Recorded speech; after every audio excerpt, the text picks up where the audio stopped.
Salve a tutti, risolviamo ora un esercizio un poco più difficile sul momento riguardo un'altalena. Quindi guardatevi prima l'altro video con l'esercizio un po' più semplice. Qui abbiamo ancora un'altalena, una massa, un'altra massa, però in questo caso consideriamo anche la massa dell'altalena stessa. Prima l'avevamo trascurata in quell'altro esercizio.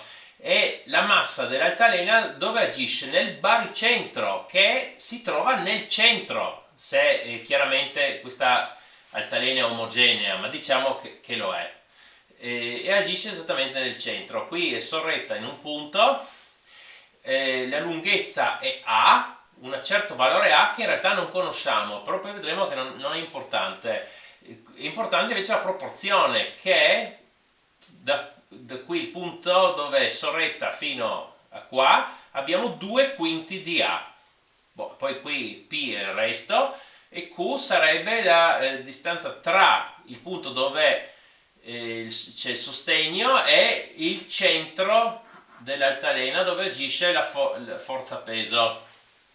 Quindi rispetto a questo punto questa forza vuole ruotare così e questa vuole ruotare così, questa così. Allora i momenti relativi a questa e questa forza li metteremo con un segno e questo col segno opposto.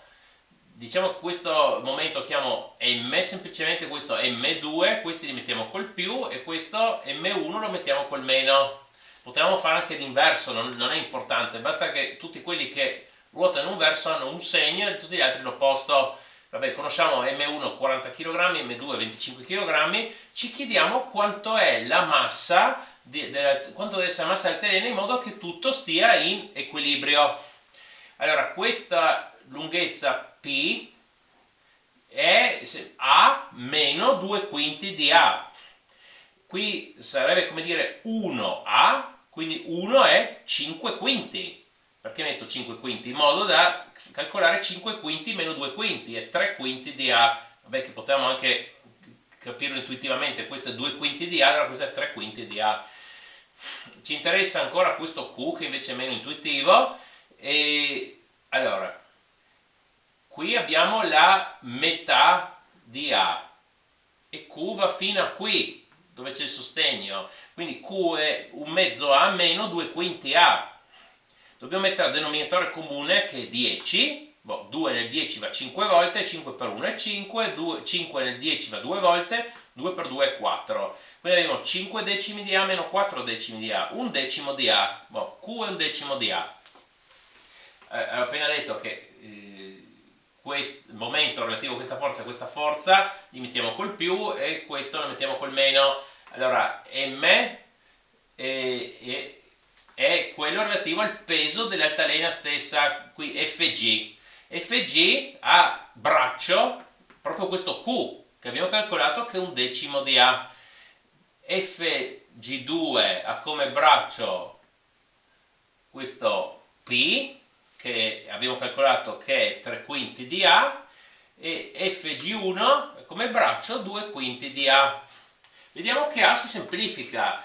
Si può sembrare strano al primo momento, ma in realtà l'equilibrio di questo non importa da quanto è questa lunghezza, bensì dalle proporzioni di lunghezza, che è il fatto che questo è 2 quinti, dipende da quelle proporzioni. A si semplifica.